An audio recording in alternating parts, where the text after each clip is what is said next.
And this present window of opportunity, during which a truly peaceful and interdependent world order might be built, will not be here for too long.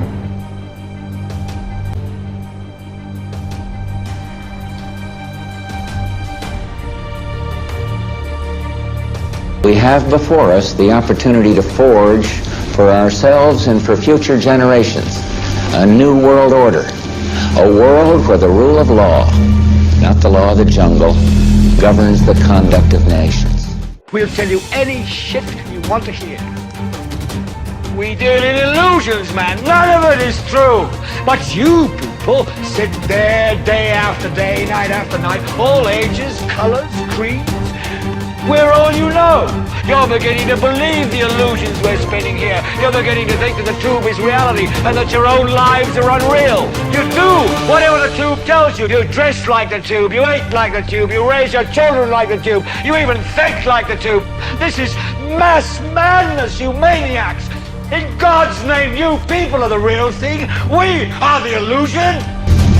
When we are successful, and we will be, we have a real chance at this new world order, an order in which a credible United Nations can use its peacekeeping role to fulfill the promise and vision of the UN's founders. There's a need for a new world order, but it has different characteristics in different parts of the world. And the President outlined his vision of a new world order in which the US would participate fully, We'll tell you any one rooted shit on you want four to hear. basic principles. Non-proliferation and Illusions, disarmament. man. None of it is true. The promotion of peace and security. The preservation of our planet. And a global economy that advances opportunity for all people. The affirmative task we have now is to actually create a new world order. A world in which there is the very real prospect of a new world order. It's about the future of Europe and a new world order. After 1989, President Bush said, and it was a phrase that I often use myself, that we needed a new world order. If you like your plan, you can keep your plan. The creation of the United Nations and the National Security Act, creating the CIA, and of course we know about the NSA, right? They're such loving, caring parts of our government, for many different clandestine reasons, the most of which was to bring in world socialism through the United Nations and their benevolent love bombs to bring freedom and liberty to the NATO nations and anyone that they need to conquer and collectivize resources, put in puppet dictators. In fact, the CIA's main goal was, in the initial time, was to basically control and influence to the point of winning the 1948 Italian elections, and then of course to put puppet dictators in place and knock down Middle Eastern countries as they did in the 50s with Iran, and of course it goes even further with other countries in that period of time, and many horrific biological and chemical warfare experiments that are being basically put upon the American people through something called silent weapons for quiet wars, where the world's resources are being stolen. The third world is being completely decimated in every way, shape, or every possible way you can consider it, between the depopulation and the stealing of the gold and diamonds of Africa and the third world by these humanitarians and these philanthropists that are helping, the World Health Organization to help to do something about the population problem. Bill Gates saying that all these things. Well, it all does trickle down back to the creation of the NSA and the United Nations and all of these things. Now the CIA, aside from, of course, doing all this covert activity and stirring up trouble to create wars, get one faction against another faction, and then back the faction that you want, control the resistance to the faction through propaganda. This is what goes on. My studies have proven this to be true. You need to find this out for yourself, so do the research. Find your own truth. There is only one truth. Seek, and you'll find it. Millions of dollars would be spent on LSD research at universities throughout the country, and word would begin to spread on campus about this so-called mind-blowing drug. And suddenly, there was the counterculture of the 60s. I give the CIA a total credit for sponsoring and initiating the entire consciousness movement, counterculture events of the 1960s. Dr. Timothy Leary, the 1960s Johnny Appleseed of LSD.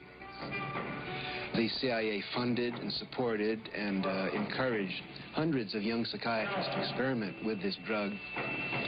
The fallout from that was that the young psychologists began taking it themselves, discovering that it was an intelligence-enhancing, consciousness-raising experience. I know that some of the studies in which the CIA had supported used as subjects people who later became strong proselytizers of LSD. So, in that sense, yes, I think it did sustain The CIA was not the only government agency interested in the possibilities LSD and other drugs presented for mind control. The Army Chemical Corps first started working with the CIA and then branched off on its own. It, too, tested drugs on unwitting victims, and a death would result. The case of this man, Harold Blower, a tennis pro, seen here with his daughter Elizabeth, is well known. In 1953, Blower was a private patient at the New York State Psychiatric Institute. He was given 5 injections of a mescaline derivative that was being tested secretly for the Army Chemical Corps. With the 5th injection, Harold Blower died. As with the Olson case, a 22-year cover-up followed, until finally the Army admitted the real details of Blower's death. Since the initial news stories of Harold Blower's death, close to 5,000 documents, previously classified, have been released by the Army and obtained by ABC News. They provide valuable insight into Army activities at the time of Blower's death and where the Army went from there with their own drug testing program. From a previously classified deposition of Dr. James Cattell, who administered the mescaline derivative, on the purpose of the drug testing, to produce symptoms similar to those that you see in schizophrenia, on how much the patient knew about all this. We didn't delineate all the possibilities of what might happen because then you contaminate your experiment. Cattell then relates that he never even knew what drug he had given Harold Blower because of the secrecy of the Army experiments. We didn't know whether it was dog piss. This was secret. This was a secret. We weren't in on it. We asked Blower's daughter Elizabeth for her reaction. What?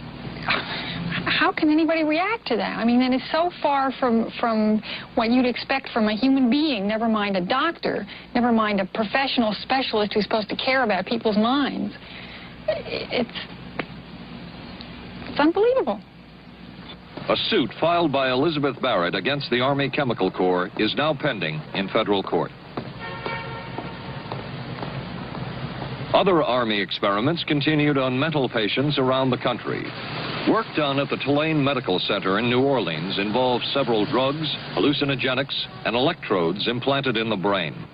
The chief researcher was Dr. Russell Monroe, now head of the psychiatry department at the University of Maryland. These are various progress reports written by Dr. Monroe and recently obtained by ABC News. From one of the progress reports, a report of a woman who had electrodes implanted in the brain and was then given LSD and other drugs. She became agitated, cried, lapsed into a trance-like state.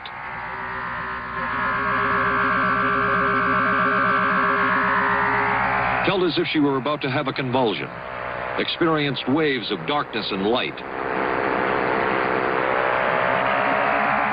had bizarre sensations in her neck and legs, said somebody was trying to manipulate her body. At this point, Dr. Monroe wrote that the woman was obviously having paranoid ideas. As a layperson, perhaps you can enlighten me.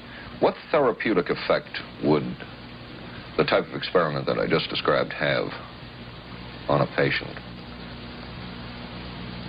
Well, the therapeutic effect would be indirect. Was this patient aware that she was being given LSD?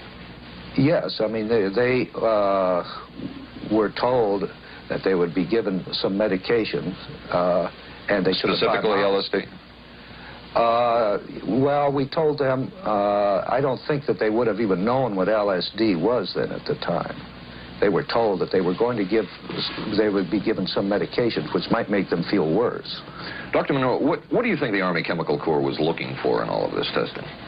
They were looking for an incapacitating agent, an agent that would not harm the person permanently, but would incapacitate them temporarily.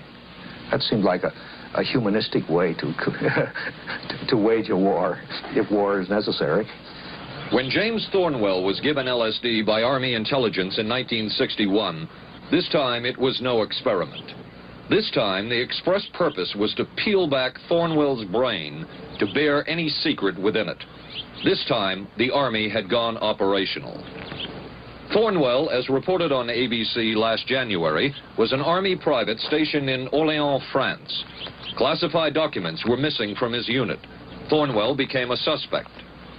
His 2.5-month interrogation included administration of sodium pentothal, hypnosis, isolation, and deprivation of sleep.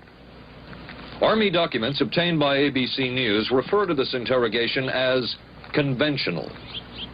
Despite this severe questioning, Army intelligence was getting nowhere with Thornwell, and it was decided to slip him LSD. For 16 years, Thornwell never knew what had hit him. Tell me about the acid. I'd rather not. It's a bad trip. It's a bad trip. That was a bad trip. The pain was so excruciating. Felt like somebody was sticking me with 1,000,000 pins. You know, just everywhere. Oh, it just... Oh.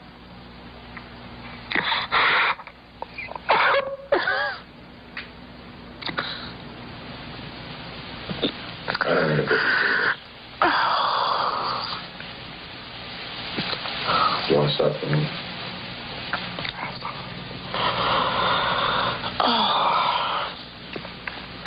I walked around. You want to stop? Oh, I can talk. I lived through it. I lived through it. I lived through it. No charges were ever brought by the Army against Thornwell. He was discharged for psychological disorders. But an Army psychiatric evaluation of Thornwell obtained by ABC News, one which was done prior to Thornwell having been given LSD, says of him, fairly cooperative, oriented, alert, and gave no evidence of psychosis or depression. From the Army's point of view, this type of LSD interrogation was a success.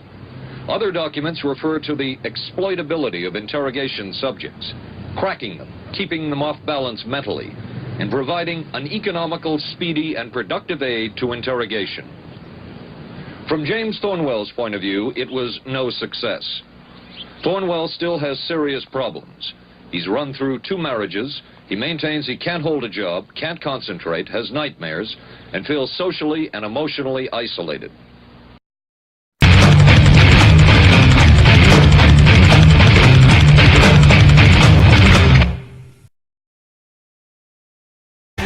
We're all you know. You're beginning to believe the illusions we're spinning here. You're beginning to think that the tube is reality and that your own lives are unreal. You do whatever the tube tells you. You dress like the tube. You eat like the tube. You raise your children like the tube. You even think like the tube. This is mass madness, you maniacs. In God's name, you people are the real thing. We are the illusion. When we are successful, and we will be, we have a real chance at this new world order, an order in which we have before us the opportunity to forge for ourselves and for future generations a new world order, a world where the rule of law, not the law of the jungle, governs the conduct of nations. We'll tell you any shit you want to hear. We deal in illusions, man. None of it is true. But you people sit there day after day, night after night, all ages, colors, creeds. Credible United Nations can use its peacekeeping role to fulfill the promise and vision of the UN's founders.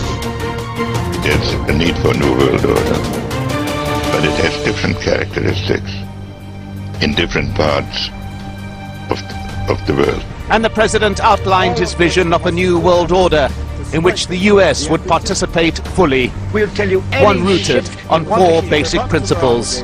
Non-proliferation and disarmament. None of it is true. The promotion of peace and security.